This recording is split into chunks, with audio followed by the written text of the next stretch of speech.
आप देख रहे हैं सत्य हिंदी का शाम 6 बजे का बुलेटिन और मैं हूं आपके साथ कृति सिंह। पेपर लीक और छात्रों के मुद्दे पर सरकार के खिलाफ पूरा विपक्ष सड़क पर उतर आया है। राहुल प्रियंका धरने पर बैठ गए हैं, शरद पवार जंतर मंतर पहुंच गए, ममता ने दिल्ली आने का ऐलान कर दिया है और केजरीवाल ने पीएम मोदी पर बड़ा हमला बोल दिया।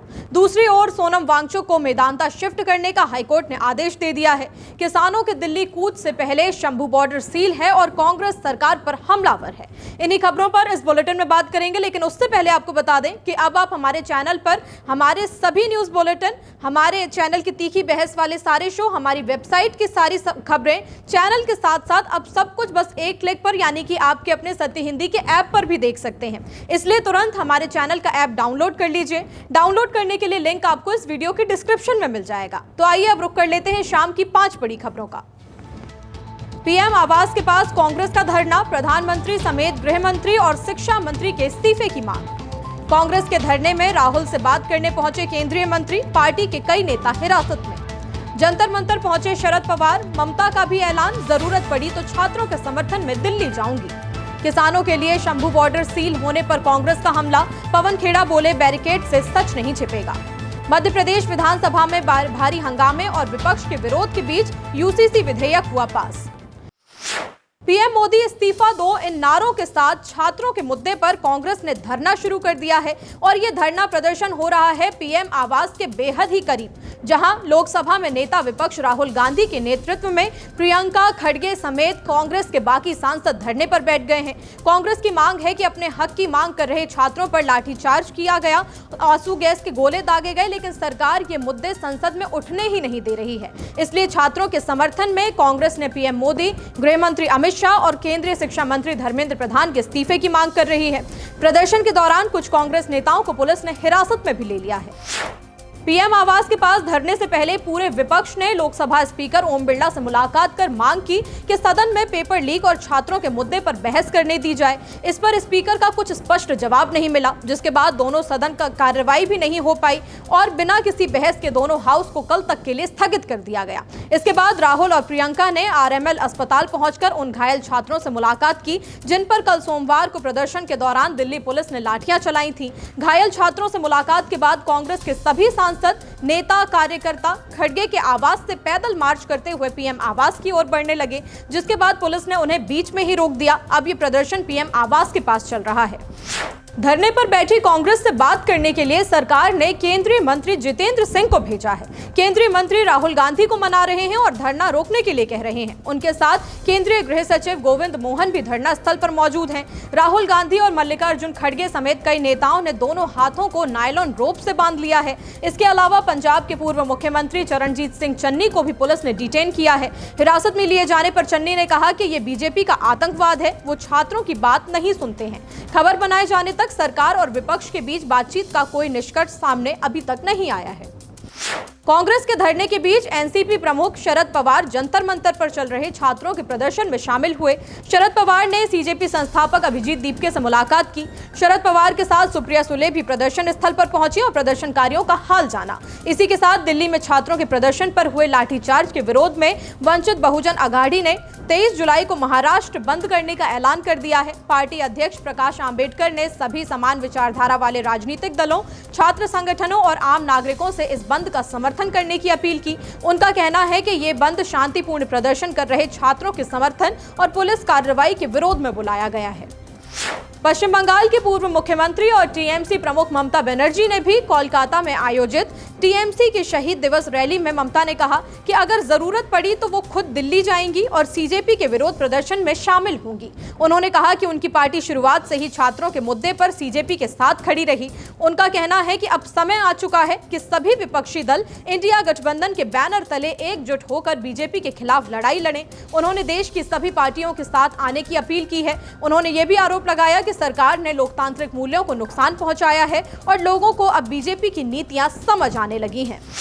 आम आदमी पार्टी के राष्ट्रीय संयोजक अरविंद केजरीवाल ने भी संसद चलो मार्च के बाद छात्रों और प्रदर्शनकारियों पर लाठीचार्ज को लेकर पीएम मोदी पर जमकर निशाना साधा। अरविंद केजरीवाल ने कहा कि मोदी जी कहते हैं कि वो लोग एंटी नेशनल थे, लेकिन सबसे बड़े एंटी नेशनल तो मोदी जी खुद ही हैं। मोदी जी उन्हें आतंकवादी बता रहे हैं, लेकिन सबसे बड़े आतंकवादी मोदी खुद ही हैं। उन्होंने कहा कि ये छात्र सिर्फ पेपर लीक रोकने और अपने भविष्य की सुरक्षा की मांग कर रहे थे। केजरीवाल ने दावा किया कि छात्रों पर लगाए जा रहे आरोप गलत हैं और सरकार उनकी आवाज को दबाने की कोशिश कर रही है, जो कि हम दबने नहीं देंगे। बुलेटिन में अभी आगे और भी खबरें हैं। वांगचुक को मेदांता शिफ्ट करने का हाईकोर्ट का आदेश। दिल्ली कूच से पहले शंभू बॉर्डर पर कड़ी घेराबंदी। पवन खेड़ा बोले, बैरिकेड से सच नहीं छिप पाएगा। मध्य प्रदेश विधानसभा में हंगामे के बाद यूसीसी बिल हुआ पास। दिल्ली हाई कोर्ट ने सोनम वांगचुक को मेदांता हॉस्पिटल में शिफ्ट करने की अनुमति दे दी है। हाई कोर्ट ने कहा कि वांगचुक की चिंताओं को नजरअंदाज नहीं किया जा सकता और उनकी लगातार मेडिकल निगरानी बहुत जरूरी है। वांगचुक के वकील अखिल सिब्बल ने कोर्ट को बताया कि फिलहाल उनकी सेहत को कोई बड़ा खतरा नजर नहीं आ रहा है। उन्होंने कहा कि मेडिकल रिपोर्ट के मुताबिक अभी उन्हें नस के जरिए दवा देने की जरूरत नहीं है और अस्पताल में भी उन्हें सिर्फ मुंह से ली जाने वाली दवाएं ही दी जा रही हैं।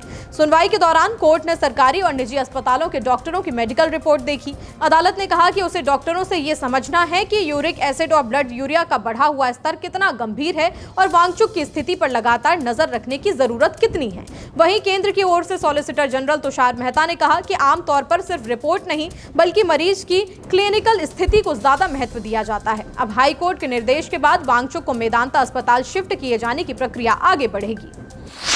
इधर दिल्ली में जंतर मंतर पर युवा और विपक्ष डटे हुए हैं, तो उधर पंजाब हरियाणा शंभू बॉर्डर पर किसान जुट रहे हैं। दिल्ली कूच से पहले किसानों को रोकने के लिए शंभू बॉर्डर पर कड़ी घेराबंदी की गई है।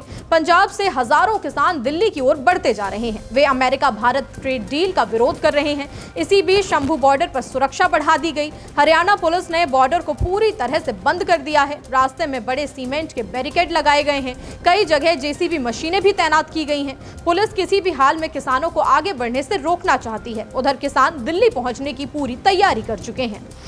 किसानों के लिए शंभू बॉर्डर पर सील किए जाने को लेकर विपक्ष ने मोदी सरकार पर निशाना साधा। कांग्रेस नेता पवन खेड़ा ने एक्स पर लिखा कि सरकार ने किसानों को राजधानी में आने से रोकने के लिए बैरिकेड्स लगा दिए हैं। ऐसा इसलिए किया गया है ताकि कल युवाओं के साथ हुई मारपीट और सख्ती जैसी घटना के बाद सरकार को फिर से आलोचना का सामना न करना पड़े। लेकिन बैरिकेड लगाकर सच्चाई छिप नहीं सकती। पवन खेड़ा ने कहा कि ये सरकार देश के युवाओं, किसानों और आम लोगों की उम्मीदों पर खरी नहीं उतरी है, सिर्फ अपने कुछ खास करीबी लोगों को ही फायदा पहुंचा रही है। मध्य प्रदेश विधानसभा में भारी हंगामे के बाद यूसीसी विधेयक पास हो गया। बिल पेश होते ही सदन में सत्ता पक्ष और विपक्ष आमने सामने आ गए। कांग्रेस विधायकों ने बिल को प्रवर समिति यानी कि सेलेक्ट कमेटी के पास भेजने की मांग करते हुए जमकर नारेबाजी की और विरोध जताया। वहीं बीजेपी विधायकों ने इसका समर्थन किया। हंगामे के बीच मुख्यमंत्री डॉक्टर मोहन यादव ने मोर्चा संभाला और कहा कि मध्य प्रदेश में अब अलग अलग मजहबी कानून नहीं चलेंगे। उन्होंने कहा कि प्रदेश में हर नागरिक एक ही संविधान और एक ही कानून के तहत चलेगा। मुख्यमंत्री ने दावा किया कि बड़ी संख्या में मुस्लिम समाज के लोगों ने भी यूसीसी का समर्थन किया है। पूरे हंगामे और सत्ता पक्ष के पलटवार के बीच विधानसभा की कार्यवाही कई बार स्थगित करनी पड़ी, लेकिन आखिरकार भारी शोर शराबे के बीच यूसीसी विधेयक को मंजूरी दे दी गई। फिलहाल बुलेटिन में इतना ही। रात 8 बजे फिर होगी मुलाकात नए अपडेट्स के साथ। तब तक के लिए नमस्कार।